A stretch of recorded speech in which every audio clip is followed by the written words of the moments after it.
It's great to see, some longtime friends on this Zoom. Hatice, thank you for never giving up.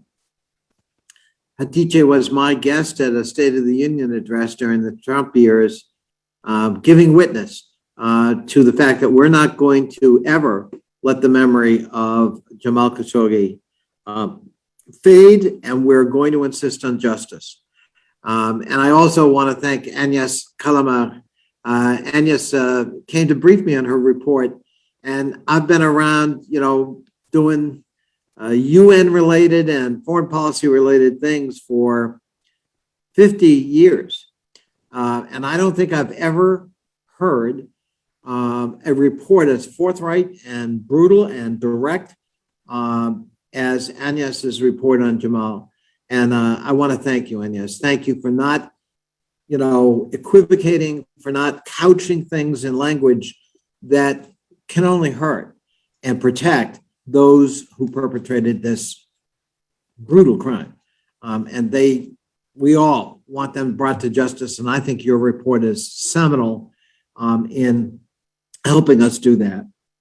In February of this year, more than 2 years after the cold-blooded murder of Washington Post journalist and my constituent, Jamal Khashoggi, the Director of National Intelligence released a previously classified U.S. intelligence report. That report clearly stated, and I quote, "We assess the Saudi Arabia's Crown Prince Mohammed bin Salman approved an operation in Istanbul, Turkey, to capture or kill Saudi journalist Jamal Khashoggi," unquote. That's the United States government. It concluded further that since 2017, the Crown Prince has had absolute control of the kingdom's security and intelligence organizations, making it highly unlikely that Saudi officials would have carried out an operation of this nature without the Crown Prince's authorization.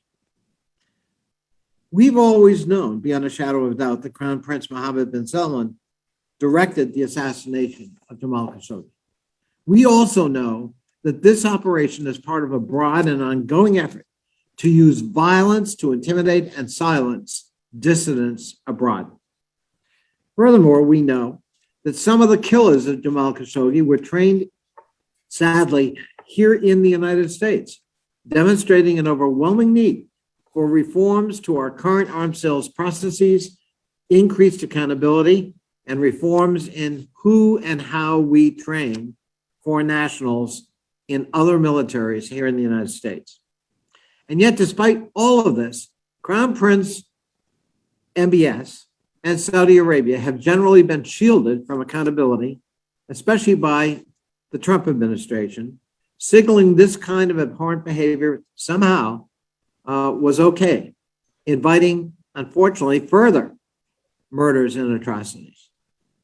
That impunity ends with the bill just referenced by Mr. Girar, H.R. 1392, the Protection of Saudi Dissidents Act of 2021, which passed the House with overwhelming bipartisan support earlier this year under suspension, and as Ray indicated, is now an amendment to the National Defense Authorization Bill.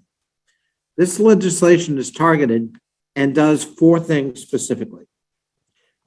It limits arms exports to Saudi intelligence, internal security, or law enforcement entities if the president finds that Saudi Arabia has engaged in the following activities: forced repatriation, intimidation, or killing of dissidents in other countries, the unjust imprisonment of Saudi Arabia or United States citizens or residents, or the placing of travel restrictions on them or their family members, and the torture of detainees in the custody of the government of Saudi Arabia.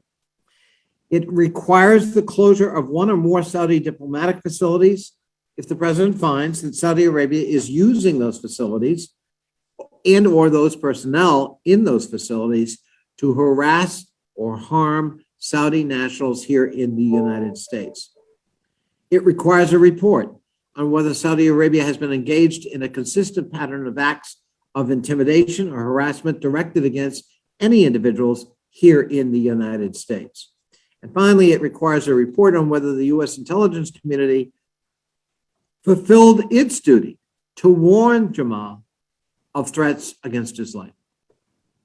In the House Foreign Affairs Committee, I worked closely with the chairman, Mr. Meeks, and the ranking member, Mr. McCall, to improve this legislation, ensuring that this effort is bipartisan.